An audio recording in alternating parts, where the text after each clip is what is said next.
Well, hello. Every week we hear about what we need to do to strengthen our bodies. Physical exercise, better diet, better sleeping habits, right? Not a week goes by, we don't hear about that. But you know what we don't hear about? Is how do we strengthen our brains? Now, what's odd about that is this 3-pound brain we have up here is sort of like a car engine. It controls everything we do. You couldn't breathe without your brain. You can't meet friends without your brain. You can't even do your job without a brain. In fact, we'd be vegetables without our brains. So, today I'm going to share with you how your brain operates, what neuroscientists have told us you can do to strengthen your brain. And why is that important? Because a stronger brain, as you go through life, is important to take on the challenges of life that will come out of nowhere. You can't study for life, okay? All you can do is strengthen your brain so when those challenges come along, and they'll surprise you, you'll be prepared for them. So I'll tell you a personal story. Just a few years ago, I have a home out in Phoenix, Arizona, and I'm hiking on a beautiful day in a sort of a remote area. And all of a sudden, I heard a rattle, and then boom, I'm hit on the back of the leg by a rattlesnake. And then he slithers off, that little devil. Turned to my wife, who was hiking behind me. I said, you know, you better call 911. I've been bitten by a rattlesnake. So she did it. Now I got to thinking, I've been bitten by this rattlesnake. There's venom going into me right now. So I turned to my wife and I said, look, I was a Boy Scout. In fact, I was an Eagle Scout. You need to suck out the venom. There's a thing called a divorce look. Divorce first? No way. Okay. All right, fine. I got a cell phone. I'm going to record my funeral oration right now and say I died because my wife wouldn't suck out the venom. So she finally said, okay, got her water bottle out, washed it down, and started sucking out the venom, and of course spit it out, which you have to do. The helicopter finally comes. The captain comes out to introduce himself, and he says, hi, I'm Captain Kirk. The kind of day I'm having, if you're Captain Kirk, I'm the Easter Bunny. And I'm not making this up. We helicopter to the Banner Hospital, a major hospital in downtown Phoenix, and the top toxicologist for the state of Arizona comes to visit me. He says, I needed to see you. I said, doctor, I don't want to hear that. She says, oh no, it's good news. You have less venom in you than the average rattlesnake bite. We need to know why. So I told her the story about what my wife had done. And she said, well, our studies show over long term this and that and this and that. And she finally conceded, yes, it does work, even though we don't recommend it. Okay, how did the cowboys settle the West? They didn't have venom. So why do I tell you that story? You can lose a limb, you can die. Who knew you're going to get bit of rattlesnake on a normal hike? So whether you're 25 or 75, having a stronger brain can think creatively may save your life someday. So let's talk a little bit about our brains. Our brains, there you see it right now, have roughly 85 billion neurons in them. And those neurons are connecting to each other through things called synapses. And they're firing constantly, and they're like trillions of synapses. All that's going on in your brain right now, or you wouldn't understand a word I'm saying.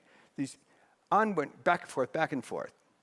Now, what scientists told us for years is that you lose those neurons all your life, and then you die. And the worst part is, your brain peaks at around 25, where you're highest in what they call fluid intelligence. You can remember names better, you can think quicker, and it begins to degenerate over time. Pretty depressing. But I have good news for you. Before I share the good news, I want to do a disclaimer. I'm not a scientist, I'm not a doctor. I'm a recovering lawyer, a recovering CEO. But when I had a trial, and I had a doctor, a scientist on that witness stand, I had to know as much about that subject matter as that person did, or we would never won the trial. So what I'm going to do is take the neuroscience, and I'm going to put it in layman's terms, and you're going to be the jury. So let's start with the good news. First of all, thanks to 25 years of great inventive devices, medical devices like MRIs and PET scans, neuroscientists can now see inside our brains. And that's how they discovered this whole fact that brains can actually grow new neurons. It's called the process of neurogenesis. Think about it. You cannot grow this finger. You've got a hip problem and you need a replacement. You have to replace the hip. You can't grow a new one. But you can grow new brain cells. This is phenomenal because those brain cells make your brain stronger. So the question becomes, how do you do it? Well, if you want to get stronger, you physically exercise, right? You do resistance training and so forth. Well, the brain's the same way. How do you exercise your brain? You do creative things. Creativity is the key to growing neurons in your brain.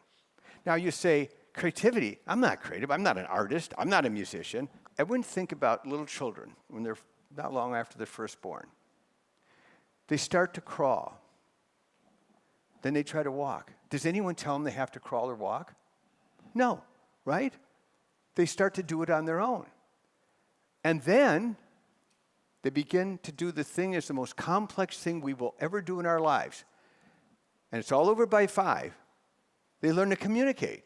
That means learning thousands of words, thousands of sentence patterns, and even grammar. It's an amazing thing. You all did it. When you were little kids, you all did it. You wouldn't even be here today, or you wouldn't understand a word I'm saying. So by nature, you are creative. So the question is, why is it hard for you to be creative to grow your brain stronger? Well, think about it. If you're in school, as we all are, and when we go, and you come into class and the teacher says 2 + 2 is 4, you go, I have a better idea, right? No. You're going to do what you're supposed to do to get the grades, right? And then you graduate you've gone from school to the professional world. And now you're working for a supervisor or whoever, or CEOs like myself, and you say, I don't think I want to do that. I have a better idea what I want to do. It's not the way it works.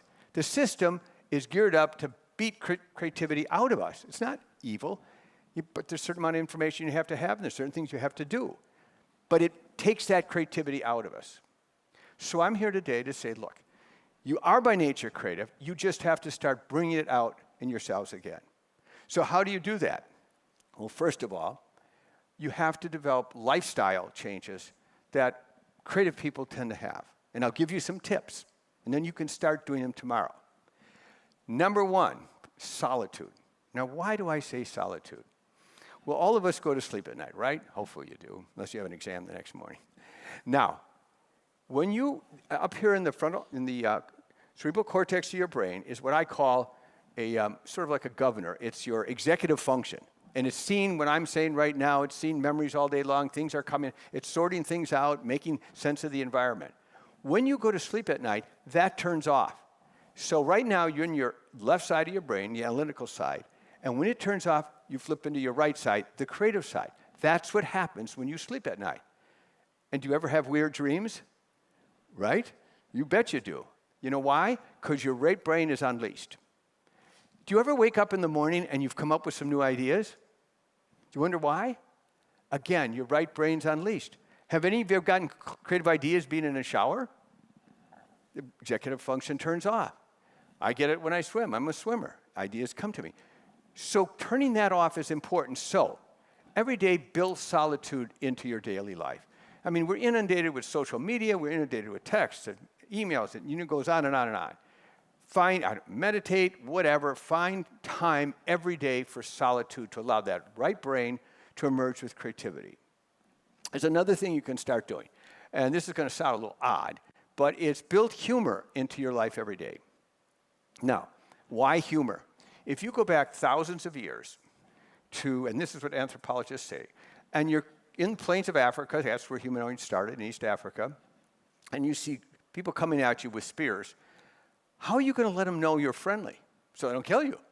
You don't have email, you don't have text, you can't call them. So what early persons did is they started doing dances, funny dances. You don't want me doing one. If I dance, it'll be funny, so don't worry. Ain't going to happen. So at least signal that I'm friendly. Don't kill me. And what that does is humor moves you again from your left analytical side of your brain into the right analytical side of your brain. And therefore, that's what creativity comes from. You can't imagine how valuable humor is to getting you to think creatively. So build it into your daily life. And one other thing, just briefly, everyone knows exercise is good for your body. Well, guess what? Scientists have now discovered, because they can see inside our brains, that when you exercise, it puts blood flow up into your brain. That helps your brain grow, get stronger, and on top of it, It releases endorphins, relaxes the brain, and allows for more creativity. So those are the big habits you can start tomorrow in your own lives developing to strengthen your brain. Now, I'm going to give you what I call the secret sauce of creativity. Because in the coming years, as you go through life, we're all going to be hit with surprises. And when those surprises come along, you have to have a way of figuring out a solution. Now, in my youth, I worked in Glacier Park in my summers off. You would come across, I'd take the Great, I was from Wisconsin, I'd take the Great Northern across the plains, the northern plains of eastern Montana, and as you're coming to the Great Rocky Mountains, they emerge out of the plains. I'm like, wow, this is fantastic. For a boy from the Midwest, it was phenomenal. And then you get out of the train and you're smelling all this great mountain air. What do you think Lewis and Clark, who were on their way to the Pacific, thought when they saw those Rocky Mountains? Good grief. If we don't get through them, we're not going to get to the Pacific. And probably, who knows, it'd be Spanish, it'd be by control, or Russia. And how did they get through them? Creativity. They found a passage through. And how did they get that? Of course, they turned to a woman, right? Her name was Sacagawea. She had grown up in the tribe that was from that area, the Blackfoot Indian. And she was able to show them the path through. So when you're faced with a surprise, a challenge, a personal or professional, it makes no difference. Begin by trying to understand the problem. And from there, what's its number one cause? And then take that cause and start ideation. Step 2, ideation. Put as many ideas in play that might solve this as you can. When you have all these ideas, what's the last step? And this is the most important in many ways. Create your criteria. Now, you're all going to either own or lease a car at some point, right? So you go to dealerships, you try them, they all feel good. How do you decide? So, develop criteria. What's the most important? Cost, safety, fuel efficiency, style. Put those, weight them in order. The top gets 5, 4, 3 down, and then put them against each choice that you're looking at. When in my youth, I was in the Peace Corps, United States Peace Corps, in Kenya, East Africa. And to this day, I can still speak Swahili. So we were in a remote village up in northern Kenya, and I was teaching class, and I have a blackboard, and I dropped my chalk. And I went down to pick it up, and I couldn't get back up. I was really frozen. And I was a young guy in the United States Peace Corps. I didn't know it, but I was in the early stages of malaria. Now, malaria is a killer. It kills people across the globe into the hundreds of thousands every year. It's deadly. Our village had nothing but dirt roads to it. It was very isolated. And it was the rainy season. And when the rainy season was out, it wipes out. We had no way of getting, there's no medical help, there's no doctors in our village, and nobody we can go. I don't have cell phones, I don't have mobile, no email, anywhere. We're stuck. So my wife and I start researching everything we can do about Kenya quickly and found out there were missions.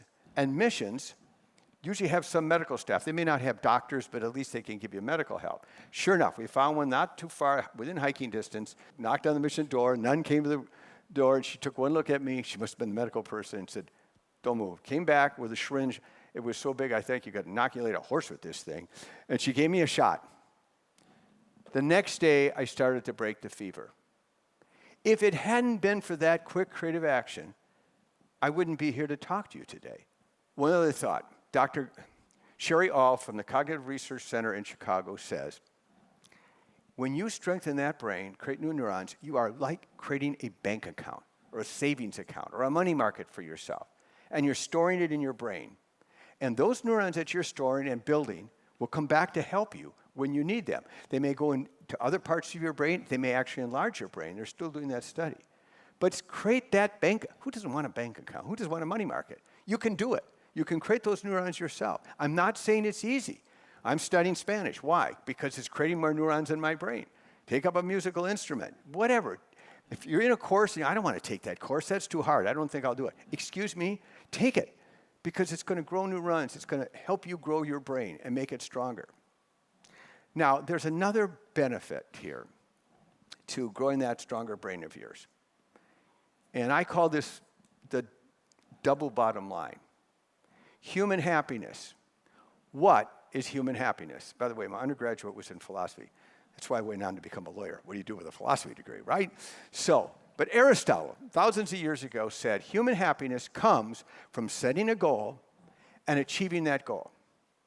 Fast forward to more recently, the Maslow hierarchy. What's at the top? Self-actualization. Think for a second about a child learning to ride a bike. Or you may even remember when you tried to ride a bike. It was your goal, that child's goal. You fell. No one ever rides the first time, unless they're really gifted. You skinned your knee. You might have cried. They cry, but they kept getting up again.